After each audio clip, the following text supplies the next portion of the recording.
राधे राधे दोस्तों। पौष मास के पवित्र मास में आने वाली सफला एकादशी की आप सबको शुभकामनाएं।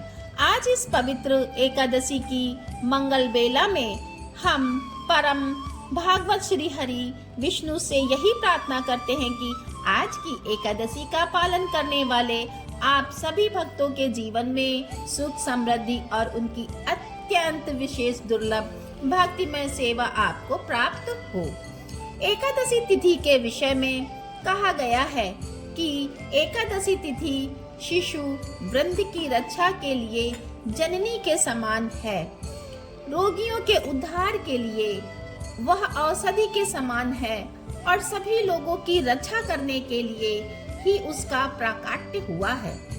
यह ऐसा व्रत है जिसका पालन करके हम न सिर्फ परम भगवान श्री कृष्ण को प्रसन्न कर सकते हैं, अपितु हम इस जन्म मृत्यु के चक्र में सदा सदा के लिए मुक्त हो सकते हैं। और आज की ऐसी ही विशेष एकादशी का अवसर हमारे जीवन में फिर एक बार उपलब्ध हुआ है और वह है पौष मास के कृष्ण पक्ष में आने वाली सफला एकादशी, जिसका पालन हम 15 दिसंबर 2025 को कर रहे हैं। तो चलिए आज की इस परम पवित्र एकादशी के अवसर पर हम उससे जुड़ी एक पौराणिक कथा का श्रवण करते हैं। चंपावती नामक नगरी में राजा महिष्मति राज्य करते थे। उनके 4 पुत्र थे, जिसमें से ज्येष्ठ पुत्र लुंक अत्यंत पाप पूर्ण कार्यों में संलग्न था। मांसाहार, नशा, कीड़ा, अवैध करने में उसे अत्यंत प्रिय लगते थे। ना तो वह अपने माता पिता का आदर करता था और ना ही ब्राह्मणों और देवताओं का सम्मान। उसके दुराचार से राजा की संपत्ति का भी नाश होने लगा था।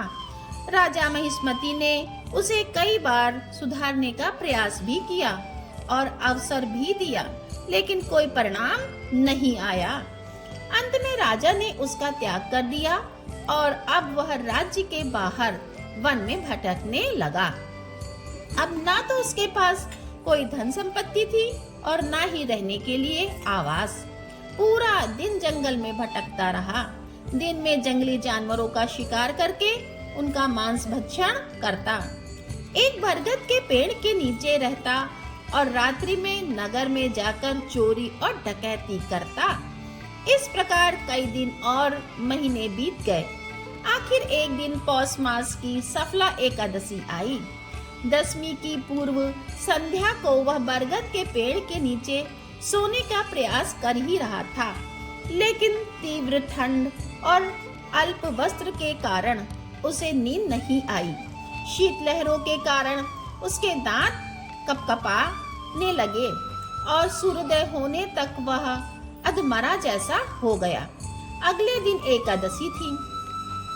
शरीर की दुर्बलता के कारण वह किसी प्राणी का शिकार भी नहीं कर पाया, इसलिए संध्या तक वही पेड़ के नीचे बैठा रहा और अंत में कुछ इधर उधर से पेड़ों से गिरे हुए फल एकत्रित करके बड़ी मुश्किल से वापस बरगद के पेड़ के नीचे आ पाया।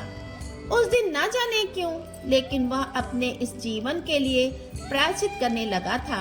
मन ही मन उसने अपनी आंखें बंद करके भगवान से प्रार्थना की और मानसिक रूप से उन फलों को भगवान को अर्पित किया। और वह दिन था सफला एकादशी का। उस रात्रि भी अत्यंत ठंड के कारण वह पूरी रात जागता रहा और इस प्रकार अनजाने में ही उसके द्वारा किए गए एकादशी व्रत का पालन और तपस्या से भगवान श्री हरि विष्णु उस पर प्रसन्न हो गए। अगले दिन जब सूर्योदय हुआ तो एक सुंदर श्वेत और तेजस्वी घोड़ा लुंक को ढूंढता हुआ उसके पास आया। उस समय आकाशवाणी हुई, जिसने कहा, हे लुंक, यह घोड़ा तुम्हारे लिए है। परम भगवान वासुदेव की असीम कृपा और सफला एकादशी का पालन करने के कारण तुम अपने सभी पूर्व पाप कर्मों से मुक्त हो चुके हो। अब इस घोड़े पर सवार होकर अपने राज्य में लुंग की आंखों में हस्र के आंसू बहने लगे, जिसने उनके सभी कलंक को धो दिया। उसका शरीर पुनः युवा, तेजस्वी और सुंदर बन गया। जब वह अपने पिता के पास पहुंचा तो उसके पिता राजा महिष्मति ने उसका हर्षपूर्वक स्वागत भी किया। कुछ समय बाद उसका विवाह सुंदर राजकुमारी के साथ हुआ और उसे एक तेजस्वी पुत्र प्राप्त हुआ।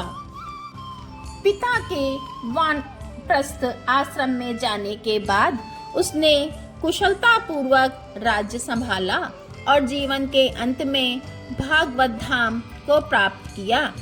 कथा का समापन करते हुए भगवान श्री कृष्ण कहते हैं, हे राजन, जो व्यक्ति इस कथा का श्रवण मात्र भी करता है उसे भी राजसूय यज्ञ करने का पूर्ण फल प्राप्त होता है। उसके भौतिक कष्ट दूर होते हैं और अंत में आध्यात्मिक लोक की प्राप्ति होती है। अगर आप भी अपने जीवन को सफल बनाना चाहते हैं तो इस सफला एकादशी का पालन अवश्य करिएगा। तो दोस्तों, आशा करती हूँ कि आपको यह एकादशी यानी कि सफला एकादशी व्रत कथा पसंद आई होगी। तो वीडियो को लाइक करें, कमेंट में राधे राधे लिखें, चैनल को सब्सक्राइब करें और हाइप करना तो ना भूलें। राधे राधे।